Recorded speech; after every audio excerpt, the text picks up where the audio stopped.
Previously on what's causing all this. I said, then me and my friend are flying back home. I said, call me when that clown Harry is not around so we can get some food together. Not a word, so we flew back home. The following announcement has been paid for by the new. Used to do this, remember? Whoa! It's the new. Hey, Mussolini! Thank fuck he's back! Hello, everyone. Nice to finally be back in the saddle. I was with the family again. It's my sister and my nibblings. Once again, one of them got me sick. Just a little sinus something or other. Didn't have much of a voice for a bit. Lost my sense of taste for a day. Sometimes, but worth it to see the family.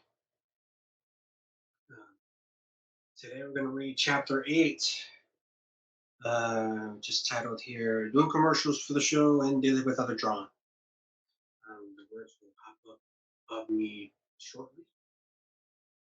And in the meantime, I'm just going to read them here in the book. I did not hear a word from Sue, and supposedly she was MIA, still out of work with her phone line disconnected. I told my father about Sue, and he said to me, "That whore's gonna take you for a ride. Wake up," he said, space period. I told him I'll take it one day at a time. My concern was about his condition. One afternoon, when I came back home, my father was laying on the floor screaming.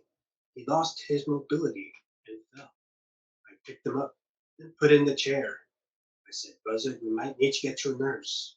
I called him Buzzard from time to time when he called me boy, though I could only call him that. I got him a stack of Playboy magazines and told him it's tons of reading.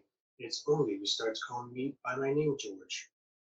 He started reading them and looking at them, saying these women are lookers. I said, enjoy it. Meanwhile, the show had now myself, Kevin, and Vince. I used to joke with Vince, saying he was more white than me in actions. We used to do live shows in the summer, but changed it up to the winter and the holidays. AJ Redacted became the studio producer after Paul Redacted left. And at first, I could sense AJ wasn't a fan of mine, but worked together just the same. While Jim Redacted would do our boards. Jim Redacted was gifted in blending in videos together and did some shoots and commercials, space period. We shot commercials that year for the insurance doctor, space comma, Taboo Lingerie, in a place called Otter's Pub. We aired our shows also on a channel called Loc 7, which at the time was under a company called Blab Television, commercial-based television. So the year 2001, we had a lot of exposure as well and played it good with the advertisers. In the Taboo Lingerie, Kevin was in the gimp mask. Funny stuff to say the least. Finally, in April of that year, I get a phone call from a private investigator that Sue was in jail, capital jail, for distributing methamphetamines, better known as crystal meth. So confirming what the investigator had told me before, she was dabbling in some hardcore drugs, which caused her to get moody and paranoid. Another trip was going to be the making. I talked to Lisa about my situation, and she agreed to help in any way she could, along with breaking it off from Ryan altogether. Smartest move she could have made. So I made contact with Clark County to confirm that Sue was in jail. It was confirmed. Throughout this time, it was confirmed that Sue was in jail, in capital jail. Meanwhile, Lisa and I started getting close, space period.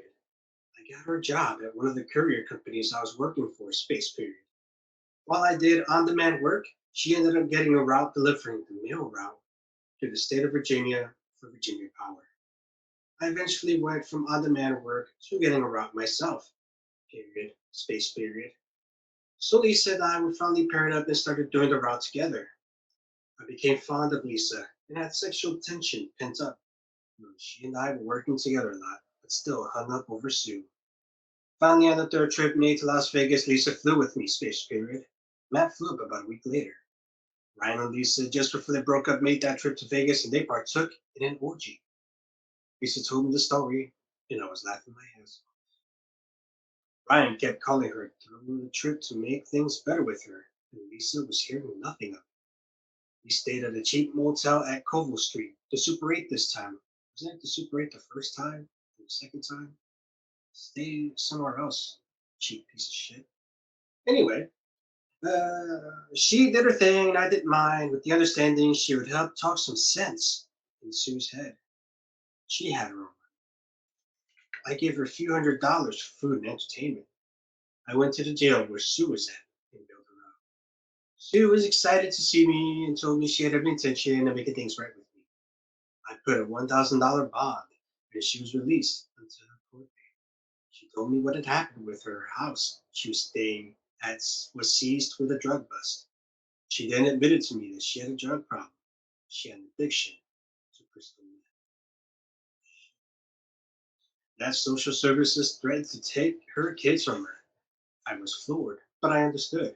And it didn't change the way I felt at the time. Probably because you could get something out of her. I told her that she had to be in my jurisdiction until she had to go to court. I could get her to stay with me and Lisa at the room. Period, space, period. She stayed, but never was there when Lisa was there, space, period. She would stay at her girlfriend's house, La Donna. Matt also came down, but he was using his daddy's credit card, staying at different hotels. Something I didn't know as well. Also, something else I didn't know that Lisa had money but pretended like she had none. Something I didn't realize until later as well. Matt told on Lisa, and Lisa told on Matt about the money they both had without telling me a word on their part. I was floating money out for their expenses. I told Matt, why in the hell didn't you say something about the credit card? So Matt got pissed that Lisa told me, so he used her body wash and conditioner and then threw the rest down a hot bathtub while he was soaking in it. Needless to say, I knew about it after Lisa knew space period. So there was constant bickering between the two of them. So finally, I confronted them both. Both denied it until later on. Matt finally flew back home with his daddy's card, and Lisa and I got into an argument about her secretly having money, not telling me while I was dropping money on her. Her response was, you invited me out here and wanted me to help you with Sue, so she thought she could get free meals out of me when I initially get a certain amount of money, and the rest was on her. So we began, but that night ended up having dinner with me and Sue. Sue was staying at her girlfriend's house, Madonna, the same girl I met before. So we picked her up and Sue, Lisa, and myself at dinner together. This was very interesting because I was dealing with two ladies that had certain agendas. One not bad as the other, but both bad enough. Yet I fell for it because I was captivated by both of them. Finally, Lisa flew back in. It was me with Sue. Sue had told me she was willing to go with me to Virginia, and this was the plan. After dinner and dropping Lisa at the airport, she insisted on going back to Ladonna's. She said I could crash there, she said. I explained that I was paying for a hotel and she should stay with me. She said she will, but she needed to get back to Ladonna's that evening. Took her back, but not before I took her to Walmart and bought her new clothes, space period. Hung with her at Ladonna's, and then went back to the hotel later on. On the morning, I called Sue and had Ladonna's number as well, so I called Ladonna to check on Sue's whereabouts, and she told me she had left the place for some other man. Period. Space. Period. I said, surely you are kidding me, space period. Then Ladonna said, don't fucking point me, don't call me Shirley. I'm sorry. Then Ladonna said, point blank, Sue is not worthy of you. She is a user and takes from everyone. You do better to just forget her because she's going to really emotionally hurt you. I said, I appreciate her concern, but where is Sue? She said, all she knows is that she is gone and probably back where she lives. I explained that Sue is my responsibility because of the bond. If I release myself from the bond, Sue instantly goes back to jail. Madonna sighed and said, "Do what you need to do because she is playing you just like she does with every man!" Exclamation mark, exclamation mark. I called over there. The roommate answered the phone and closed the phone in my face. I called again. I said, "I'm not playing fucking games, Sue." I called again. I said, "I'm not playing fucking games. Put Sue back on the phone." Exclamation mark, exclamation mark, exclamation mark, exclamation mark, space period. Bitch closed the phone again in my face. Finally, I left on the answering service that I'm releasing myself from the bond, and she better get a hold of me, or they will pick her up and throw her back in jail. Finally called the bondsman and released myself from her bond.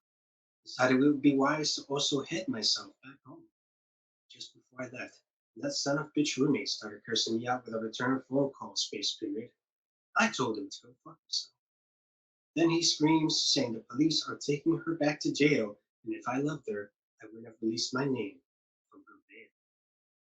I said, when she's hanging with trash like yourself, and completely ignores me, what other choice do I have? Question mark, question mark, question mark, question mark.